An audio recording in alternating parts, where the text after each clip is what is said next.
everyone. Today we will be practicing translating equations into words and translating words into equations. In order to do that, we need to know some math operation keywords.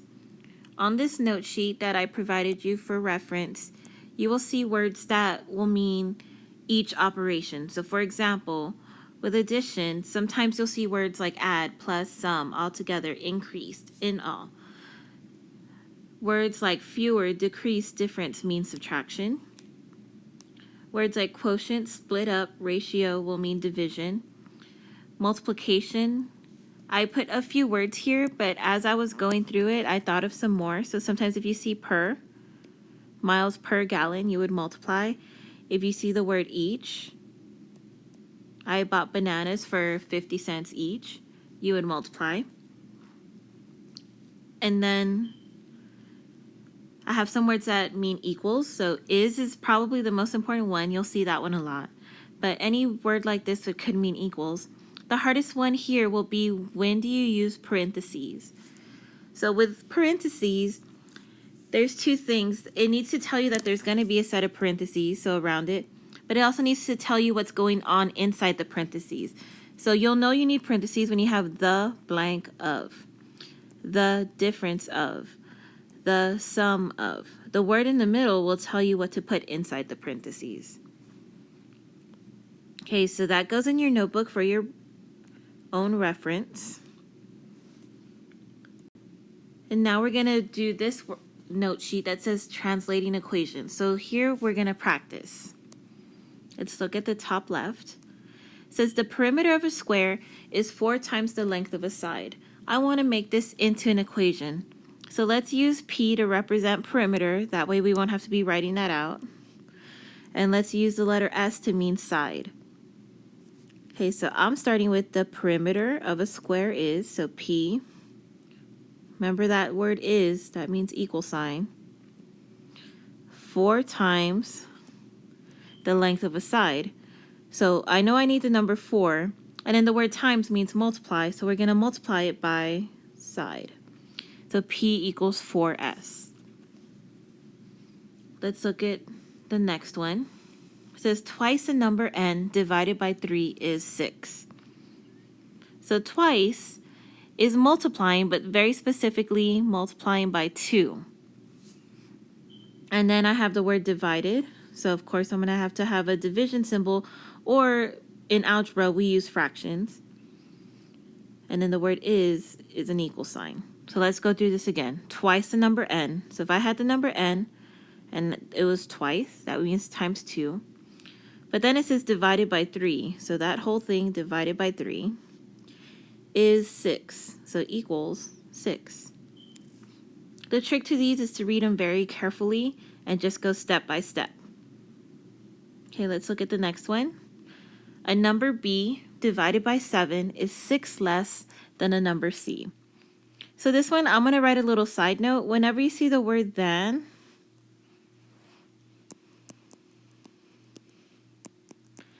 you're going to want to switch the order. Okay, so you'll see what I mean when we get to that part.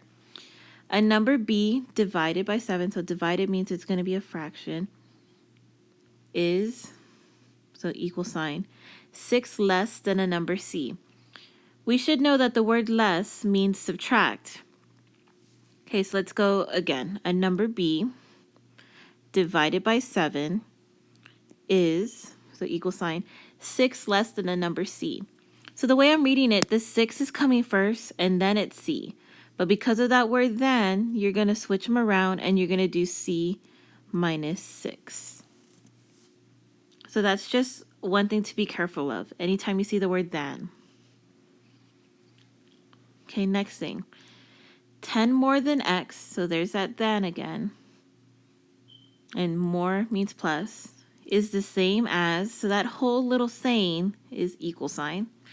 11 more than y times 4.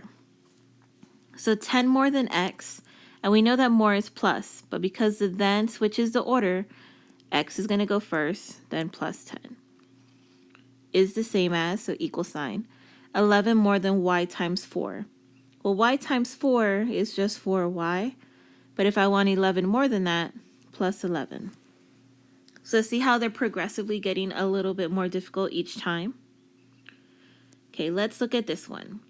The difference of x and 5 is equal to half the sum of y and z. So is equal to, obviously that's your equal sign.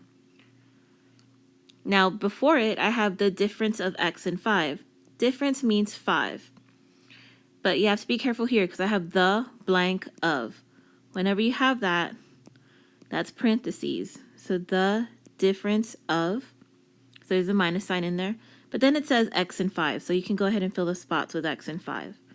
Is equal to, so equal sign, half the blank of. So see that? That's another set of parentheses. And sum means plus sign, y and z. But I need some way of saying half of that. So we're going to multiply by the fraction 1/2. Okay, and then this last one is deceptively easy.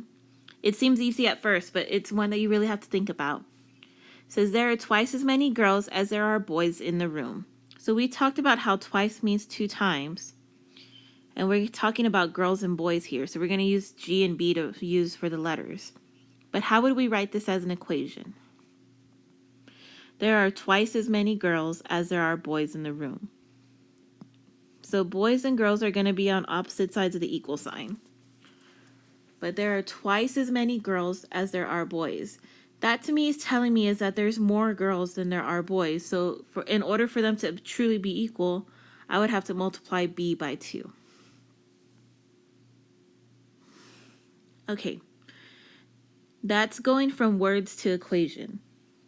Now the bottom section is the other way around. If I have an equation, can I write words to go with it? This is a little bit easier because just think about it as if you were sitting in the back of the room with your friend and you were they couldn't see the board, so you're telling them what to write. What would you say out loud for this equation? I would personally say 12 minus 2x, but we need to remember that they're being multiplied. So we would have to say 2 times x is equal to 5.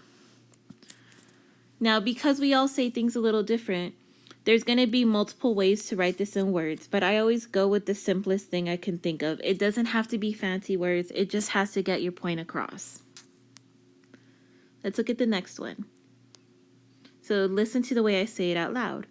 A plus 3b equals 7. So we're going to write that out. The only thing we need to change is that we can't say 3b. We have to say that they're being multiplied. So A plus 3 times b is 7. Again, not super fancy. We're just getting our point across.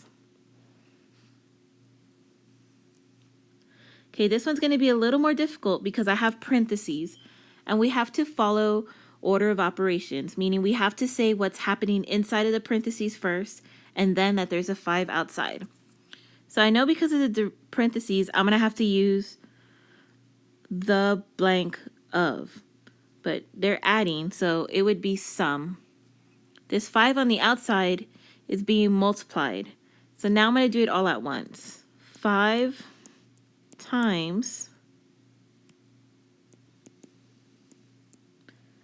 so that's the 5 on the outside. Now the parentheses, the sum of, now the 2 things that are in there, so D and F. Equal sign is G minus 3. But because we've already used that option, I want to say another way.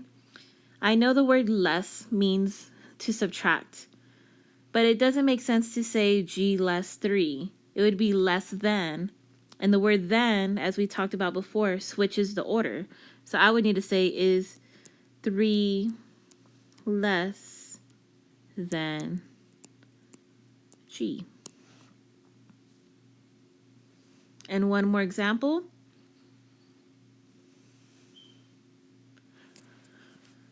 Same thing, I have a minus sign. So what I'm going to do is do it backwards because I want to use less than. So 4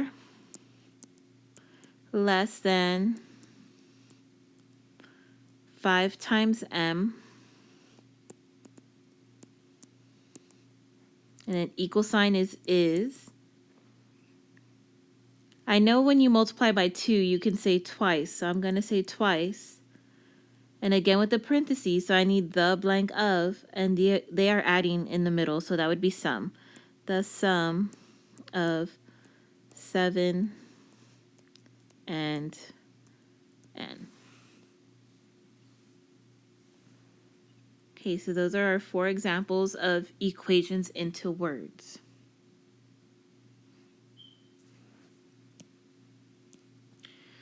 This sheet is also going in your notebook. Now, the assignment for today is a sheet that looks like this. It's exactly what we just did. So you have 4 where you're going to go from words into equation. But I gave you 8 where you're going equation or words to equation. The first 4 are sayings like we practice with, but the last 4 are real world situations. So the price P of an ice cream cone is $3.95 plus 85 cents for each topping. So this one is nice because they tell you what letters to use. So the price P of an ice cream cone is, we know that's equal sign, $3.95. Then I have the word plus, so plus sign, 85 cents for each topping. But the word each means to multiply, so we're going to multiply that by T. So that's one example for you guys. And this assignment will be due Friday. Okay, so that's it for today's lesson. Let me know if you have any questions, and I will talk to you guys later.